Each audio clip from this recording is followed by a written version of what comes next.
Nuggets beat the Mavs. Jokic is hooping. Are the Nuggets back? Plus, Chet injured as the Warriors beat the Thunder. Pacers beat the Knicks. Celtics, Giannis handshake gate. My Lord, a lot happened and we have to discuss it all on Locked On NBA. Let's go. When that final buzzer rings, you know it's time for Locked On NBA Game Night. All the post-game reactions to every game across the league, every single night, with insights only the hosts at Locked On can provide. It's the true NBA fans' one stop for all the action. Every game, every night. It's Locked On NBA Game Night. Tipping off now.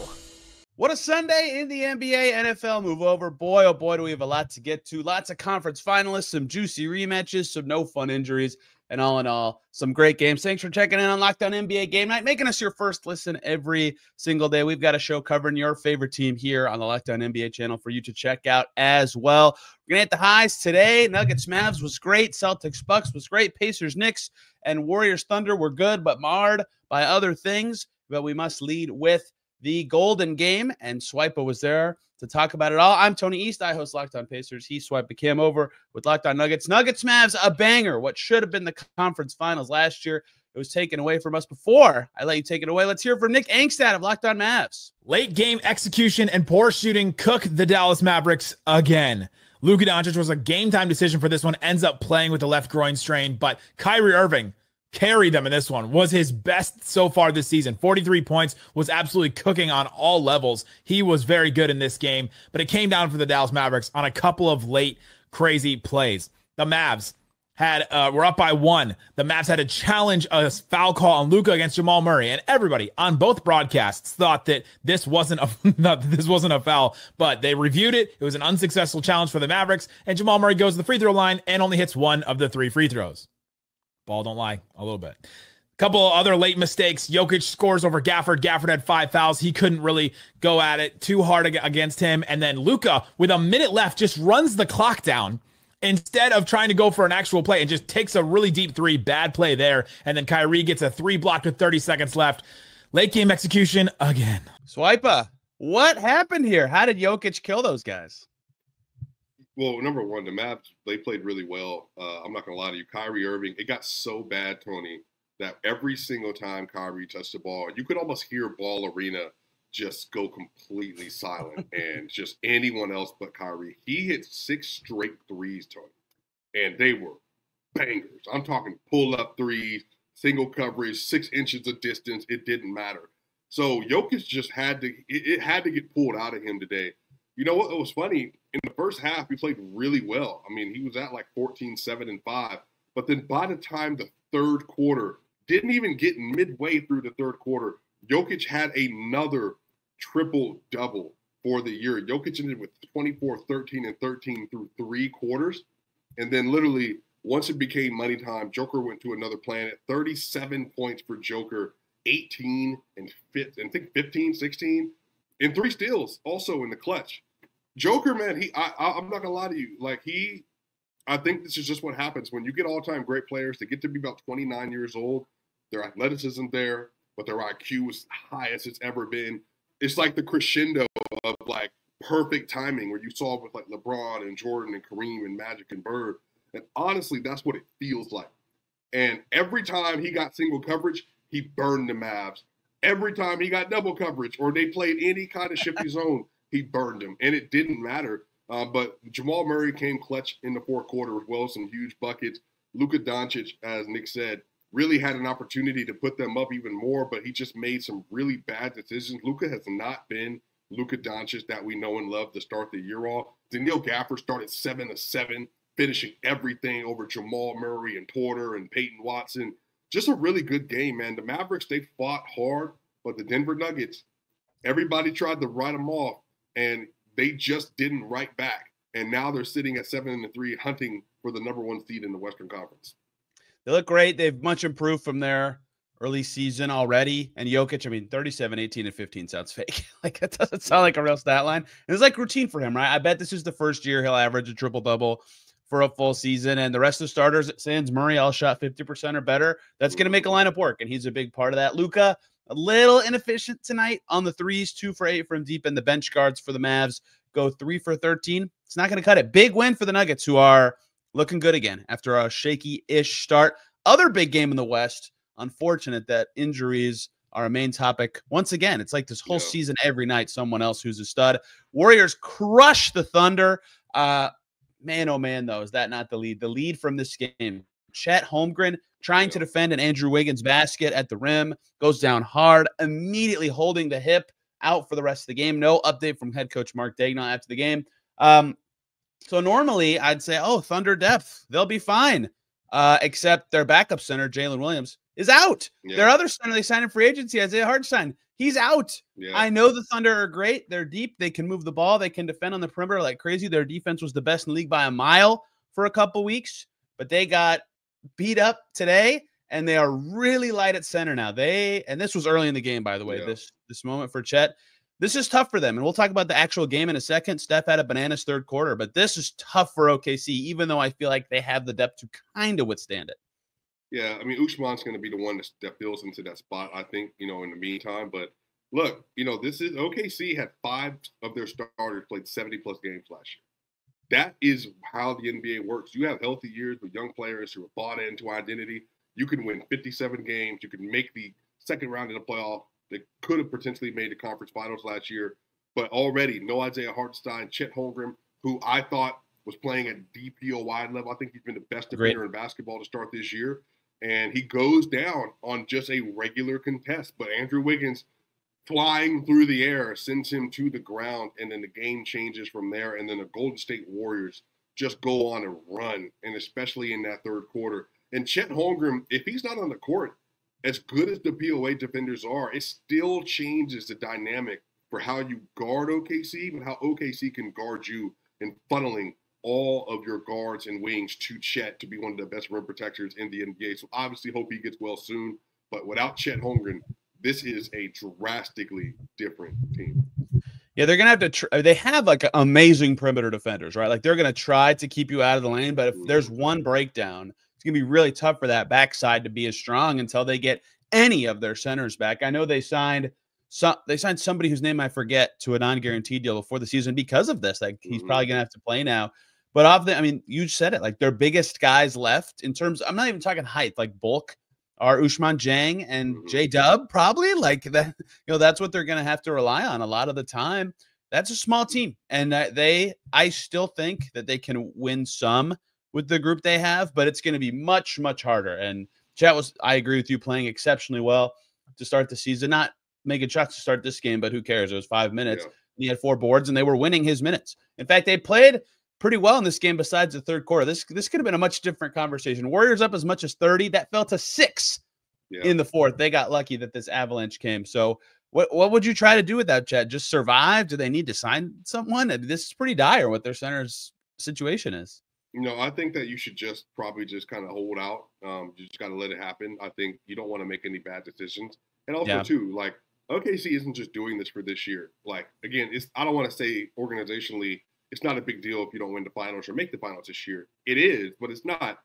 We have all of our players for the foreseeable future with a host of draft picks. We have a long-term goal in mind. So Sam Presti is not going to do anything that's going to jeopardize the team. And on top of that, none of the injuries they're facing, as of right now, I don't think, are going to be things that linger for the entirety of the year. So if you're not as good the first 30 games of the year because you don't have Chet and you don't have Isaiah Hartenstein in the lineup, and both of them are not in the lineup together until you get to December 28th, then that's perfectly fine. I think they should just hold out, be patient. The Western Conference is already difficult enough to where you're going to be really jangled, I think, anyway, in terms of people pulling away from each other. So I think by the time they get healthy, that's when OKC can really push all of its chips in for this season and go try to win as many games as possible. Now, I will say SGA needs to play better. I think some of that is that. SGA, who back-to-back first-team All-NBA seasons, he's not been as good this year to start the year off. He's taking more three-pointers, I think, just like Anthony Edwards, to try to add another feature to his game. But without a shadow of a doubt, they're going to need to make some overall improvements from within the roster. I think at peak strength, we know who the better one of these two teams is, but it feels weird to lead so much with the Thunder. Maybe the Warriors are good. I was going to say, bruh, they're both 8-2 now. Yeah. Golden State's got the tiebreaker. They're rolling to start the year. Steph looks like Steph, which is why they're so good, right? Yeah. Third quarter only, Steph Curry, 7 for 10, 17 points, 3 rebounds, 2 assists, and only made 2 threes. He was really cooking them like inside the arc, shimmying by guys. Warriors almost blew this one, but didn't. But I mean, everyone's kind of playing well. Melton came back, hit 5 threes in this one. We've all seen what Buddy Hield's been doing all season. Kuminga had 20 points. Like, this is a good team. This fits really well around Steph. I mean, that I certainly underrated the Warriors this year. Like, they could win a round or two. They look really good. Yeah, we'll see how long it lasts for. Buddy Hield, as of like 4 days ago, was playing like an All-NBA candidate. So yeah, that dude's an all-star right now. So, I don't think that's going to last. But shout out to Andrew Wiggins and DeAnthony Melton, sleepy pick. A 6'2" guard getting 10 rebounds in a game just also shows kind of how well he's been playing to start this year. So I hope that they're able to just keep it together. And really, if Steph Curry's healthy, first off, he's one of the most special players ever. But if he's healthy, this team is going to be elite. So you just got to hope he does. Coming up, the East. Bucks Celtics. A handshake's going to be our lead somehow. Pacers beat the Knicks at home. They really needed that one. And Tyrese Haliburton looked like Tyrese Haliburton. Before we talk about any of that stuff, though, we need to tell you guys about the great people over at FanDuel. You need to get ready to tackle the NFL action and get in on all the hoops action with FanDuel. They are America's #1 sportsbook right now. New customers over on FanDuel, you jump in there, you bet $5. If you win that, you will win $150 in bonus bets, guaranteed, just like that. The FanDuel Sportsbook app gives you everything you need to place live bets on the NFL and NBA all in one place. Happens to all of us. You get that hunch in the middle of a game, you know what's coming. Well, you can check out the latest stats. You can view live play-by-play to see what's going on and so much more. So you can see who's doing well and what's happening and be as informed as possible on the exact same page where you place your bets. Just visit FanDuel.com to join today. You'll get started with $150 in bonus bets if you win your first $5 bet. That's FanDuel.com. Never waste a hunch and make every moment more with FanDuel, an official sportsbook partner of the NFL.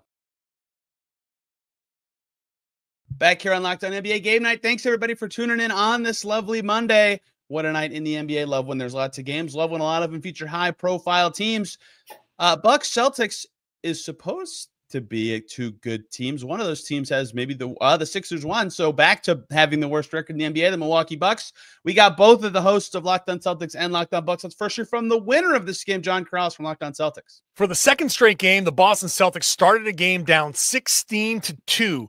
But they leveled off. They took a big punch early from the Milwaukee Bucks, who came out hitting just about everything. Peyton Pritchard scored 12 points in the second quarter to keep the Celtics alive, to keep them in the low double digits as far as the deficit. And then in the third quarter, things completely changed. The Celtics defense stepped up. Jason Tatum started scoring, and the Celtics outscored Milwaukee 55-38. In the second half. Jason Tatum had 23 points in the second half. He had 12 in the fourth quarter. He got up after an egregiously bad missed call on the landing spot foul where he rolled his ankle on Giannis Antetokounmpo's foot. You just can't miss that call if you're a ref. But he kept his poise. He came back, and he finished that game strong. Jaylen Brown came back, played really good defense on Damian Lillard. His shot was off, but we'll overlook that. Great defense in the second half from the Celtics. Derek White doing Derek White things in the second half. Drew Holiday making Milwaukee kind of regret something, at least feel some pangs of regret. I love John coming in with trade takes. We also got to hear from Camille at Locked On Bucks before we talk about this one. The Milwaukee Bucks lost 113-107 to the Boston Celtics in a game where the first half the Bucks were in control. The 3-ball was falling. The ball movement was happening for the offense. They were making rotations. They were getting timely stops. A lot of that stopped in the second half for the Milwaukee Bucks because, as we should have known, the Boston Celtics weren't going to just give up on this game. Instead, they came out strong in the third quarter, erased an 11-point Bucks lead within like the first 2 minutes of the third quarter. And from that point on, it was a dogfight and one that the Bucks just didn't have enough to remain in. Too many defensive lapses for the Bucks in the second half. The 3-ball stopped falling for them as consistently, and it was just tough. Giannis had 43, but that alone wasn't enough. It was a cold night from 3 from Dame. He was 1 of 8 from 3. I believe he had 15 points and like 14 shots. It just wasn't the best night offensively for Dame. And when you're a top-heavy team like the Bucks, can't really survive one of your top guys not doing much, especially when Chris Middleton is still out. Tough for the Bucks. I want to lead with them because, look, we all know they're not playing well, but I think Camille nailed it at the end there that Dame's stats look really good. I don't watch the Bucks and I'm like, dang, he's killing it. He looks great. And then he has another game like this. He's now down to 34.8% from three at his volume. They just need him to be a better shooter because they don't have the athleticism to just survive on Giannis being Giannis. They need him to shoot, to kind of be a slowed down team that they are. They haven't had enough of that, and they haven't had enough of anything, really, which is why they're at the bottom of the league in wins right now. I'm not going to lie to you. The Celtics didn't even play great basketball today, and they had chances to win. But Dame is so horrible defensively. I want everybody, if you didn't watch the game, let me paint a picture. Literally, every single possession down the stretch of the game for the Boston Celtics, they look for zero. Damian Lillard. And you know how bad it got? Giannis got beat weak side, just like Jason Tatum got beat just a few nights ago from Buddy Hield, weak side, falling asleep. Giannis dozing off to sleep, weak side, doesn't guard Jason Tatum. Jason is a wide open three-pointer to help to extend the lead. But why? Because Damian Lillard cannot guard a parked car. He was a minus 14, which is the team worst among the starters, and 4-15 from the field. So not only are you shooting less than 33% from the field, you're the worst defender between both teams on the court. So, yes, it is frustrating. Giannis, 43, 13, and 5, and 2 blocks. And he's a minus 6, and it doesn't matter. The Bucks are imploding. They have been horrible since Doc Rivers got there. At the very height of their existence, they've been mid. This team isn't good. The culture isn't good. The chemistry isn't good. Chris isn't back, and guess what, y'all? I'm not going to lie to you. It's probably not going to make much of a difference. But here's the thing, Bucks fans. It has nothing to do with talent. There is a way of existing and thinking and playing basketball that is not winning. They do not seem to believe in the culture that Doc Rivers has set, nor what the front office is doing in totality with the roster. They didn't even face the best version of the Celtics, and it didn't matter. And the Celtics didn't play well. They know they didn't. Jason Tatum was hitting his free throw, but he shot 7 of 21 from the field, and it didn't matter. So, Tony, I am frustrated watching the Bucks because they really should be so much better than what they are. But even the last stretch of the game, Tony, I'm watching them run offensive sets. They don't even have a plan. Like, they're just trying to give Dame the ball and say, Dame, go to work and pick and roll or ISO. But if they were, which the Celtics are really good at, they were keeping Dame from getting into the action at the top of the key.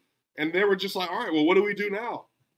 Tony, it just doesn't make a lot of sense. And again, Doc Rivers has had this kind of symptom before. This is what happened with the 76ers when it was Harden and Embiid save us ball. And right now, it's Giannis and Dame save us ball, and they can't do it because their defense is already bad, and Dame hasn't been good enough. Their defense isn't good enough, and they have no athleticism, like, at all, right? They beat the Jazz to get their second win, which beating the Jazz is nothing. But they started Andre Jackson that game, and that, to me, said everything. Like, they realized that he is their second most athletic player. And he's a fine basketball player, to be clear. I like him. But they need any sort of pop. And Chris Middleton, like you said, he's good, but he won't provide that at what his current level of health and ability is. I think he's good. He might make them better, but yeah, they just never look connected or awesome on either end of the floor any nights. And maybe they'll get there. Giannis' stats look insane. Dame's stats look insane. And then you look up and they're 2-8, right? Like, it's just very strange.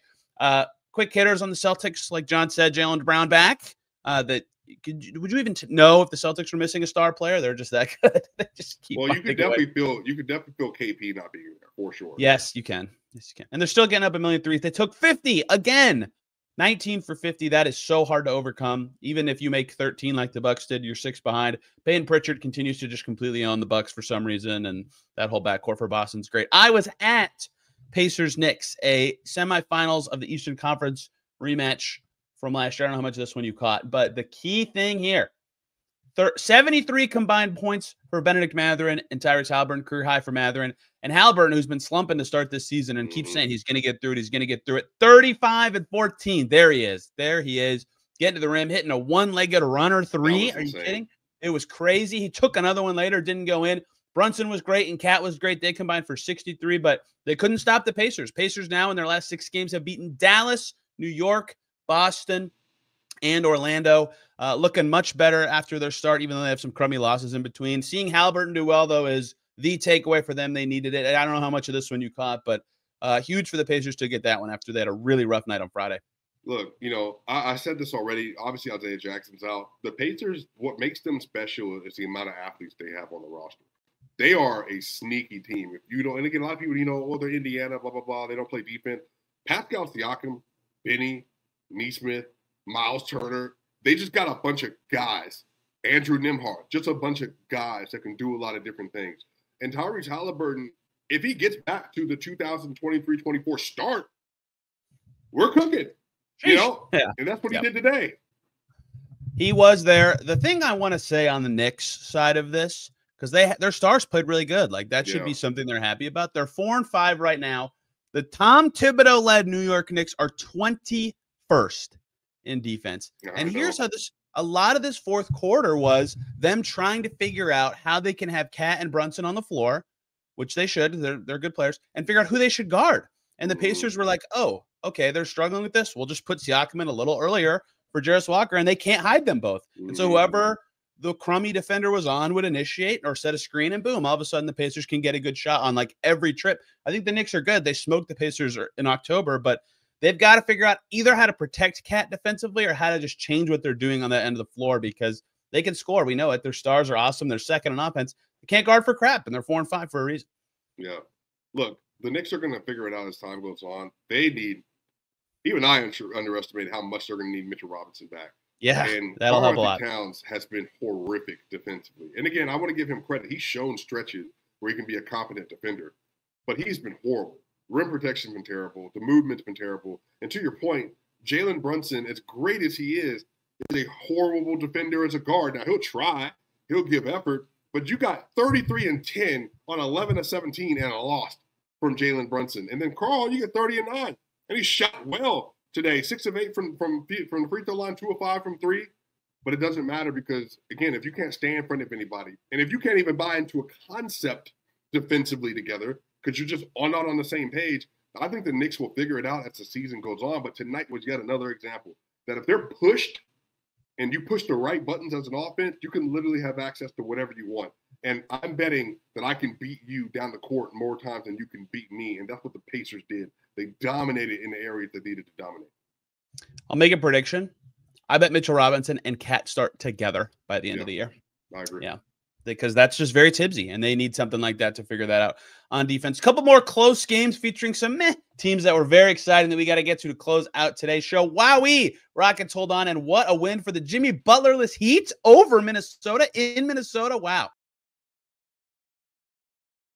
Before we talk about any of that stuff, we got to tell you guys about the great people over at Game Time. The best way to get tickets to the concerts, theater, sports, whatever you're going to near you. They have their Game Time Picks feature that makes it easier to get tickets to see your favorite teams play live. They filter out the fluff to only show you incredible deals on great seats. You don't have to waste your time searching through 1,000 tickets. If you want to and have the time to search through those tickets, though, you will still be blown away by all the great features that Game Time offers. Curated deals to make it as quick as possible to find the best price on great seats. Super deals, seat views right in the app. When I used it, it was spot on in the Barclays Center. Their lowest price guarantee to credit you 110% of the difference. If you find cheaper tickets in the same section row elsewhere, it is the best way to take the guesswork out of the ticket buying process. So use Game Time Picks, download the Game Time app, create an account, use the code LOCKEDONNBA for $20 off your first purchase. Terms apply. But again, create an account and redeem the code LOCKEDONNBA for $20 off. Download Game Time today. What time is it? Game Time. Back once again here on Locked On NBA Game Night. Thanks for tuning in on this Monday fun night of action in the league. You can hear more on Locked On Nuggets to hear more about Nuggets, Mavs from Swipa and Co. Or Locked On Pacers to hear more from me about Tyrese Haliburton being him again for a night. Let's talk about some teams that aren't as good in two cases but got important wins. Starting with Heat Wolves. Heat, no Jimmy Butler in Minnesota. Scheduled loss, right? No. This is the most Heat versus Wolves score, 95-94. Jovic at the horn. David Ramil of Locked On Heat's got more for us. Nikola Jokic out of the starting lineup for the first time this season responds by hitting the game-winning layup and the foul to put Miami up 95-94 and end a 3-game losing streak. What a finish by the Heat, who had blown yet another third-quarter lead and were down by as many as 8 in the fourth.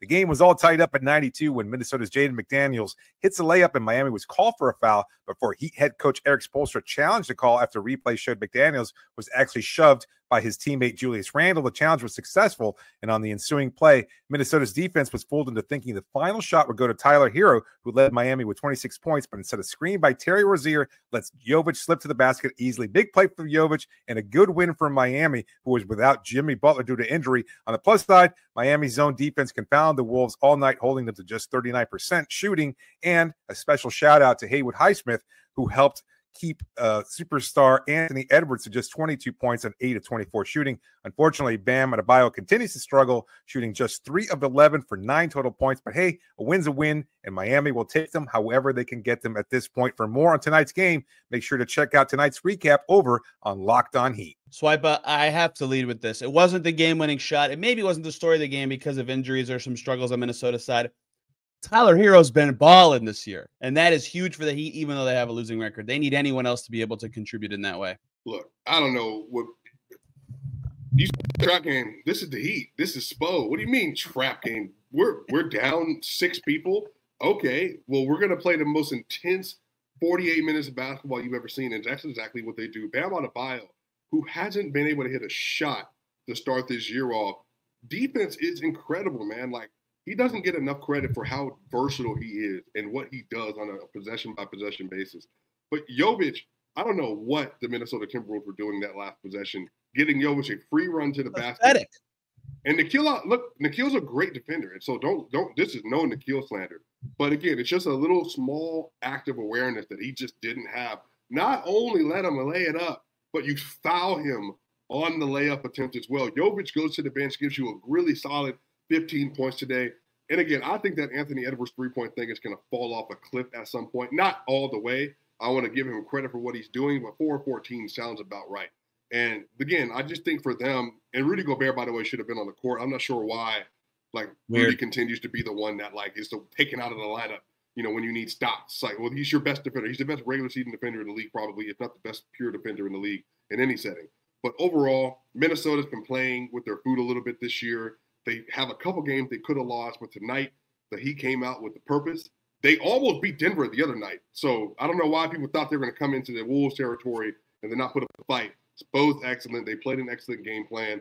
Tyler Hero played another good game and good important minutes today. 26, 6, and 3 for Tyler Hero. Yeah. 23.2 points per game this season for Hero. That's a career high on 51, 46, 82 splits and a career high in assists. For a team that needed guards at all to step up, he's been balling. They needed all this, and they got a big win for them. And I kind of agree. I think Minnesota was smart to try to lean into threes a little more, but that sunk them tonight. They shot under 30% from deep. The Houston Rockets, here they come, kind of. In Detroit, Pistons playing good. This is actually a tough game to sneak out. The 6-4 Houston Rockets get it done. For the Pistons side, a very grainy Kuka Hill. Detroit Pistons lose another late game to the Houston Rockets. Host of the Locked On Pistons podcast, Kuka Hill here. It felt like the Pistons found themselves in their 100th game of the year already. It's just November. Their 100th game of the year where they are having to fight for this win within the final 2 minutes. And after finally being able to pull it out and get a win in their last game, they were not able to do the same here against the Houston Rockets. Tobias Harris had a chance here at the end of the game to tie it with 2 free throws, but he missed the front end of that, had to miss the second free throw. Curious decisions all fourth quarter, really at the end of the fourth quarter, to be honest, by Jaden Ivey. Easily his worst game of the year, really cost the Pistons.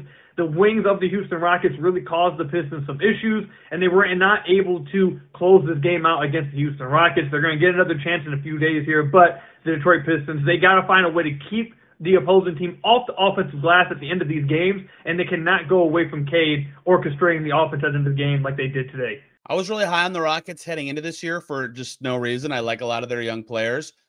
Good teams find a way to win these games where they play like crap. Şengün was good and nobody else was really up to it, and they still found a way with, like who said, their offensive rebounding to find just enough, right? Just enough. Jalen Green gave him just enough. Dylan Brooks gave him just enough. Fred VanVleet distributing. I think they should start Tyrese. That's my take, but Cade's been hooping. This is a fun game. What'd you think? Yeah, I think the Rockets, they haven't been great to start the year. Şengün's, surprisingly for me, I thought could take an all-star league this year, has not been consistently good.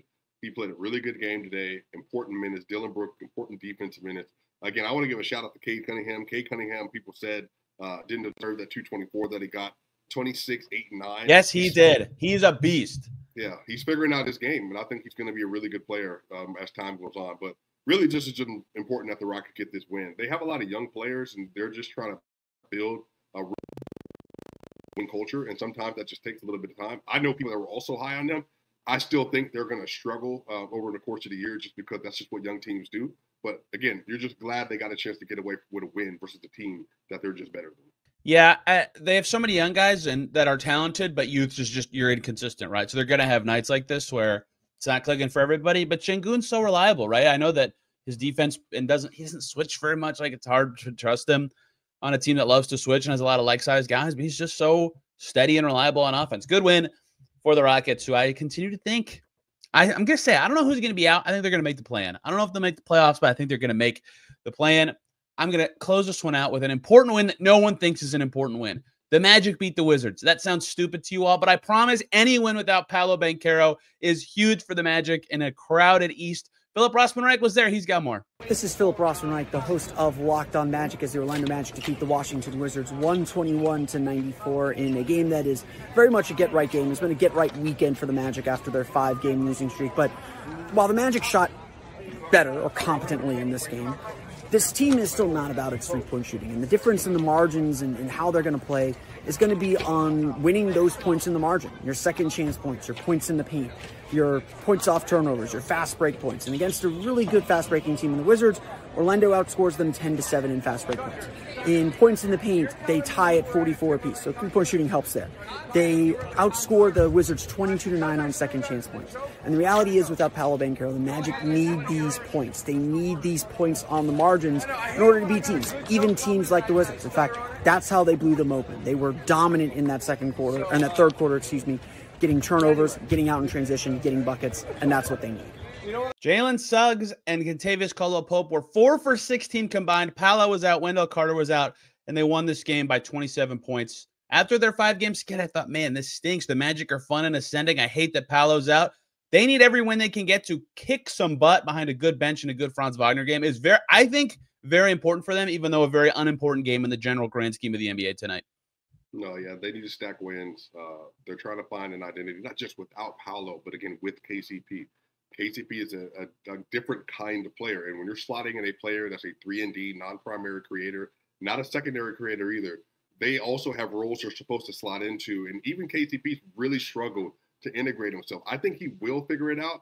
But again, with Tristan de Silva, with having all these young players on the roster, Anthony Black, and trying to figure out their role, there's just things they have to continue to sort through as a roster and as a team. So getting wins versus whoever is important for them. Especially with Jamal Mosley trying to build out. So, again, they got to win. That's what's important. And then you just kind of move on and see if you can build a little winning streak. I forgive you if you're not watching the Wizards. Please find the time to watch Bilal Coulibaly once he's hooping. Second-year guy. I think he's still 19. He might have just turned 20. He's so good right now. He looks awesome. The summer a big win for the Magic. If they can be like 500-ish when Paolo comes back, I think they'll be in good shape because the East cannot get out of their own way this year. Being 500 and you're like third or fourth in the East right now, big win. If you want more on Lakers Raptors, you can hear that on Locked On Lakers or Locked On Raptors. Grizzlies pummeled the Blazers, same thing there. Best game we didn't get to tonight was Kings Suns. Suns best in the West no longer. They lost in overtime. Very big credit to Sacramento. Locked On Kings, Matt George. I'm sure we'll have lots of fiery takes about that one. He is all over these Kings wins when they're playing well. Swipe, anything else for tonight? No, it was just great basketball. We are fully in the swing of the season, now 10 games in. So we're starting to get a clearer picture for how the league is going to look. But look, I think about 10 more games or so, we're going to find out who's who in the NBA. But I love what I'm seeing across the NBA right now.